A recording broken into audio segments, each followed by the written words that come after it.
السلام علیکم دوستو، کہانی ڈراکولا کی واپسی کا 13واں حصہ پیش خدمت ہے۔ کچھ اور تو نہیں 40 کی سمجھ میں آیا، البتہ اس نے ہیلن کو ایک دھکا دے دیا۔ وہ لڑکھڑا کے پیچھے ہٹی اور پھر فرش پہ گری۔ ادھر ڈائنا نے آخری کوشش کی اور زور مار کے ڈراکولا کی گرفت سے آزاد ہو گئی۔ مواخذہ کرنے اپنے لمبے اور پتلے ہاتھ اس کی طرف چلائے تو وہ 40 کی طرف بھاگی۔ وہ صرف یہ چاہتی تھی کہ اپنے شوہر کے سینے سے لگ جائے اور اس کی باہوں میں اس وقت تک سمٹی رہے جب تک کہ یہ بھیانک خواب پریشاں خواب غائب نہ ہو جائے، کیونکہ وہ جو کچھ ہو رہا تھا اور ڈائنا کے لیے حقیقت سے زیادہ ایک خواب پریشان ہی تھا۔ لیکن بجائے اس کے کہ 40 اسے اپنی باہوں میں سمیٹ لیتا، اس نے ڈائنا کو پکڑ کر اپنے پیچھے دھکیلا اور ڈراکولا کے چہرے پہ اپنی نگاہیں بدستور جمائے رکھیں۔ ڈائنا فوراً یہاں سے چلی جاؤ، 40 نے کہا۔ نہیں جاؤ، بگی میں سوار ہو کے بھاگ نکلو۔ نہیں، میں تم کو چھوڑ کے نہیں جا سکتی، جیسا میں کہتا ہوں ایسا کرو۔ ڈائنا جاؤ۔ ڈراکولا ان کی طرف بڑھا۔ وہ ذرا بھی پریشان اور گھبراہٹ ہو یا نہ تھا اس کے برخلاف وہ مطمئن تھا، اس بلی کی طرح جس نے 2 چوہے دبوچ رکھے تھے۔ وہ انتصاب سے کانپ رہا تھا، اگر ایک شکار فرار ہو گیا تو دوسرا نہ بچ سکے گا۔ وہ اپنے آپ ہی مسکرا رہا تھا، بشرطے ہم اسے مسکراہٹ کہہ سکیں، کیونکہ اس کے ہونٹوں کا کھچاؤ بڑا ہی لرزہ خیز تھا۔ ڈائنا جانے کی تیاری کے لیے تیار نہ تھی، لیکن 40 نے اپنا ایک ہاتھ خاموشی سے دروازے کی طرف اٹھا دیا اور ڈائنا بڑی فرمانبرداری سے دروازے کی طرف پلٹ گئی۔ اس کے اور دروازے کے درمیان اس بڑے کمرے کی وسعت تھی جو ڈائنا کو ایک وسیع افق تک پھیلے ہوئے میدان کی طرح معلوم ہو رہی تھی۔ اس وسعت میں کہیں کوئی جا پناہ نہ تھی۔ وہ دروازے کی طرف بھاگی۔ فوراً ہی ہیلن کا خون منجمد کر دینے والا قہقہا گونج گیا۔ ہیلن نے ڈائنا کا ایک بازو پکڑ لیا۔ آہنی گرفت تھی اس کی۔ اس نے ڈائنا کو بڑی بے دردی سے پیچھے کی طرف دھکیلا اور دیوار تک دھکیلتی چلی گئی۔ اب ڈائنا کی پیٹھ دیوار سے لگ چکی تھی۔ ہیلن اسے دبوچے ہوئے تھی اور ڈراکولا 40 کے قریب پہنچ گیا تھا۔ 40 نے اس کی طرف گھونسا چلا دیا۔ ڈراکولا نے ایک طرف ہٹ کر اس کا وار بچایا، پھر اپنا سر جھکا کے اس نے دونوں ہاتھوں سے 40 کی کمر پکڑی اور اسے بڑی آسانی سے، جیسے وہ ایک 1.5 برس کا بچہ ہو، اوپر اٹھا لیا۔ اس سے پہلے کہ 40 کچھ کر سکتا، ڈراکولا نے اسے اچھال کے پھینک دیا۔ 40 ہوا میں تیرتا ہوا سامنے والی دیوار سے بڑی زور سے ٹکرا گیا۔ اس کا بھیجا ہل گیا۔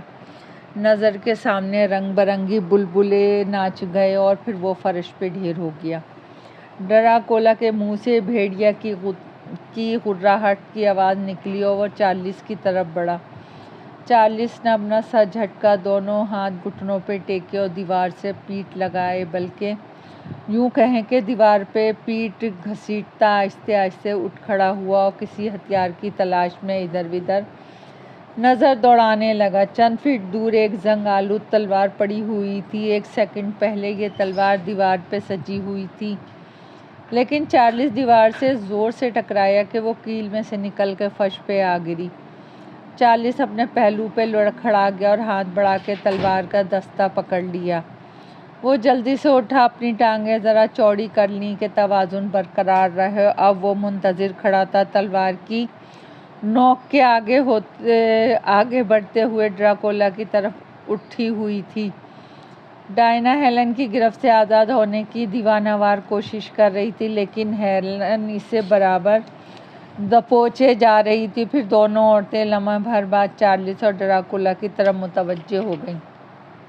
ان دونوں کی ٹکر ہونے والی تھی۔ 40 نے کچا کاچ تلوار ڈراکولا کی طرف جھونک دی۔ سرخ دھاریوں والے کا لبادہ کسی پرندے کے بازو کی طرح پھڑپھڑایا اور اس نے فضا میں ایک کالا بھنور سا پیدا کیا۔ ڈراکولا وار بچا گیا۔ صرف یہی نہیں بلکہ وہ تلوار کا پھل بھی اپنے ہاتھ میں پکڑ چکا تھا۔ 40 نے تلوار کو گھما کے گھسیٹنے کی کوشش کی تاکہ گرفت سے چھڑا کر دوسرا اور بھرپور وار کرے۔ 40 زور آزمائی کر رہا تھا اور تلوار ڈراکولا کے ہاتھ سے چھڑانے کی کوشش کر رہا تھا۔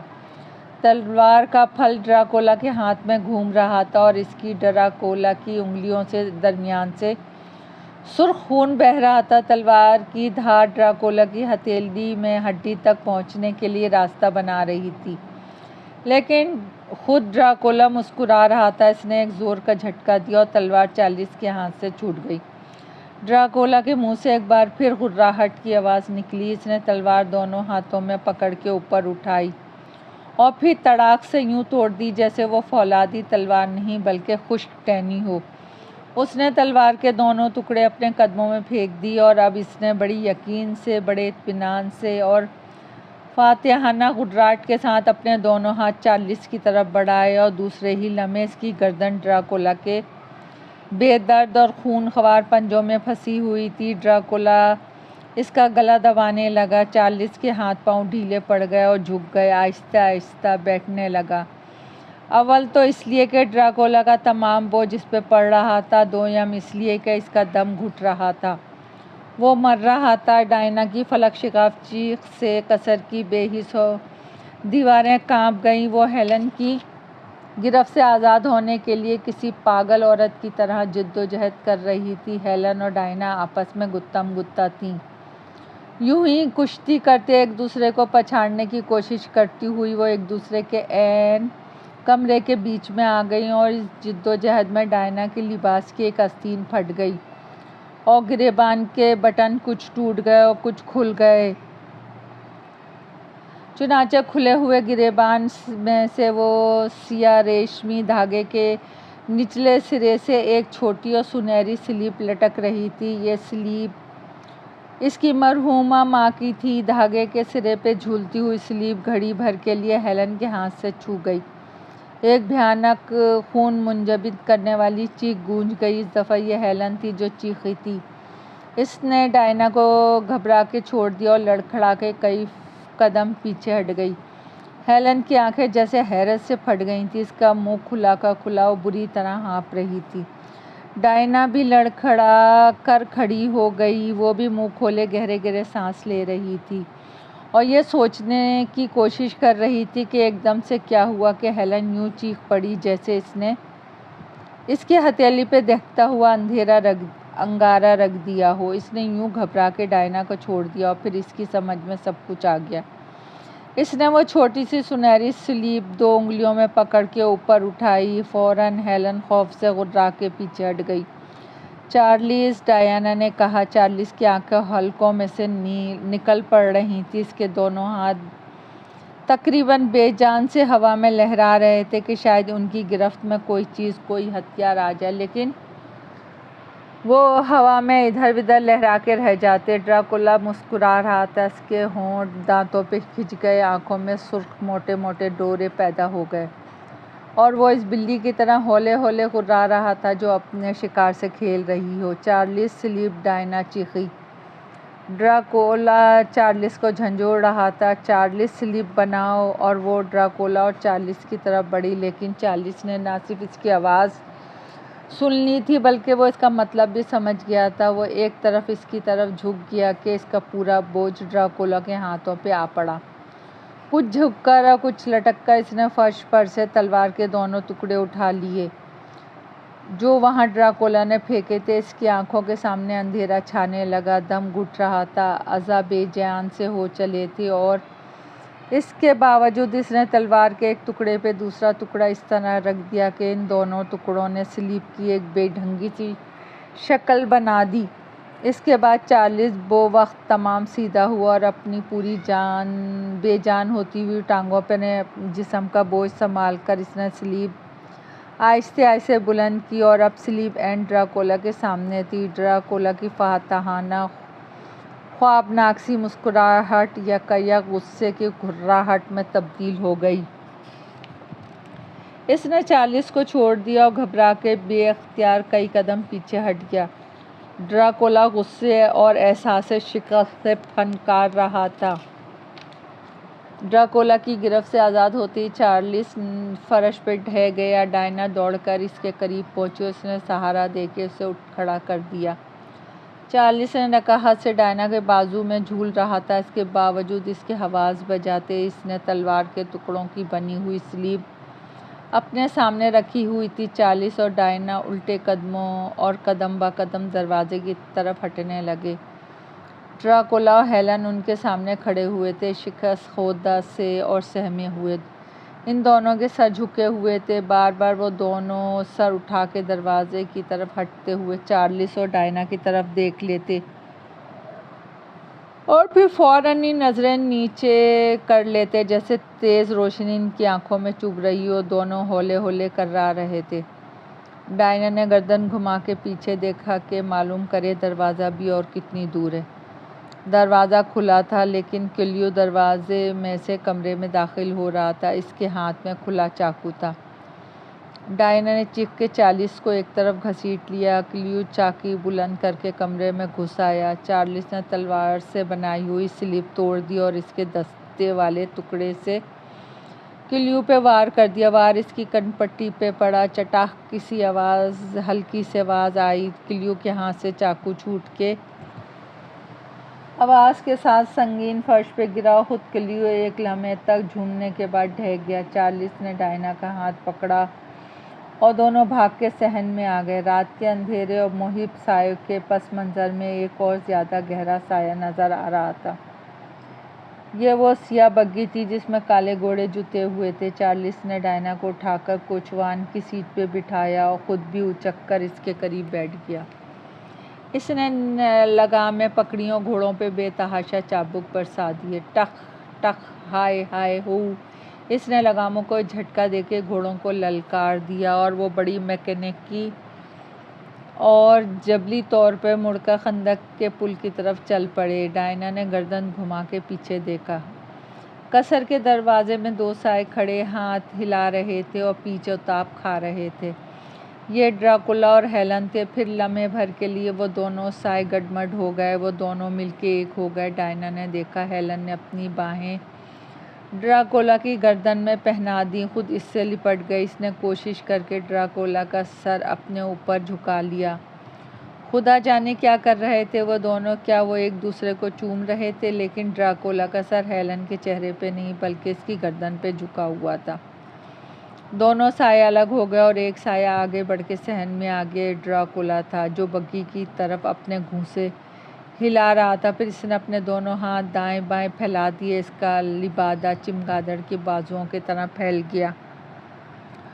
ڈراکولا اپنے دونوں ہاتھ تیزی سے یوں ہلانے لگا جیسے وہ اڑنے کی کوشش کر رہا ہو۔ پھر ڈائنا نے دیکھا، آنکھیں مل کر دیکھا کہ وہ چمگادڑ میں تبدیل ہو رہا تھا۔ وہ اوپر اٹھا، کچھ چمگادڑ اور کچھ انسان۔ چند فٹ اوپر اٹھ کر وہ گرا اور زمین پہ لوٹنے لگا۔ اس نے پھر اڑنے کی کوشش کی لیکن کامیاب نہ ہوا۔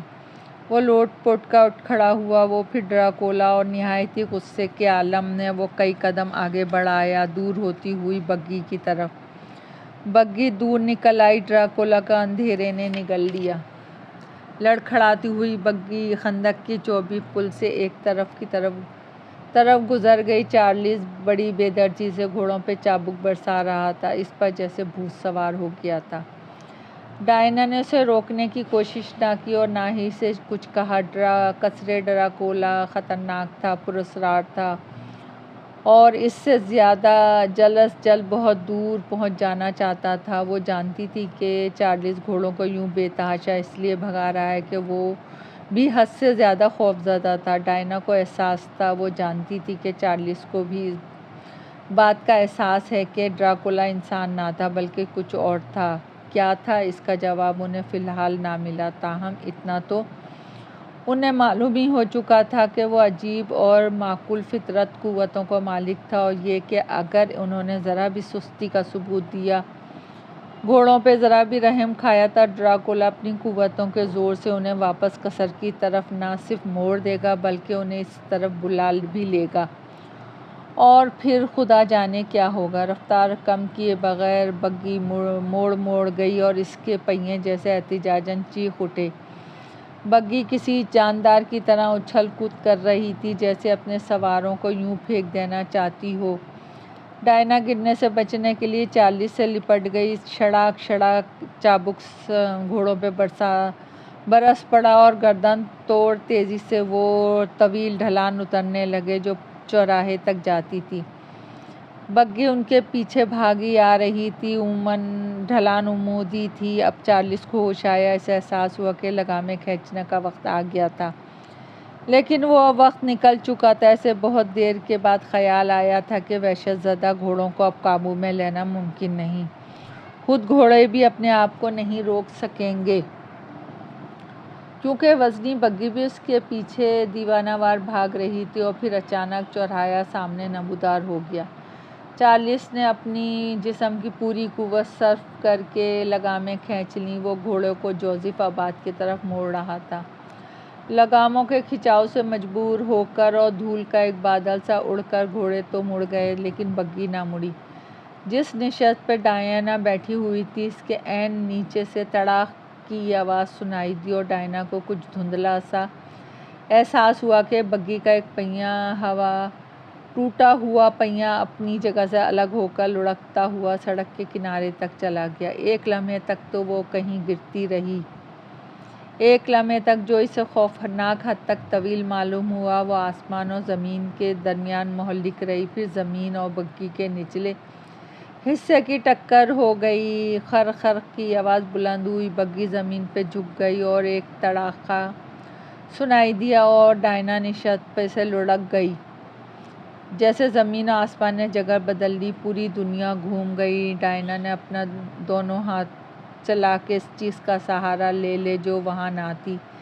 ایک اندھیرا تھا جس میں بھنور پڑے رہے تھے، اور پھر وہ گری، چت گری، سر سے لے کے ایڑیوں تک، جیسے کسی نے ایک تختے پر جڑ دیا ہو ایک زوردار اور عظیم ضرب، جس سے اس کی ریڑھ کی ہڈی چرچرا اٹھی۔ اور پھر مہب اندھیرے نے اسے اپنی لپیٹ میں لے لیا۔ پھر کچھ نہ تھا، سب کچھ گم تھا، حواس بھی اور قیاس بھی۔ دوستو، کہانی ابھی جاری ہے۔ پسند آئے تو لائک اور سبسکرائب کیجیے گا۔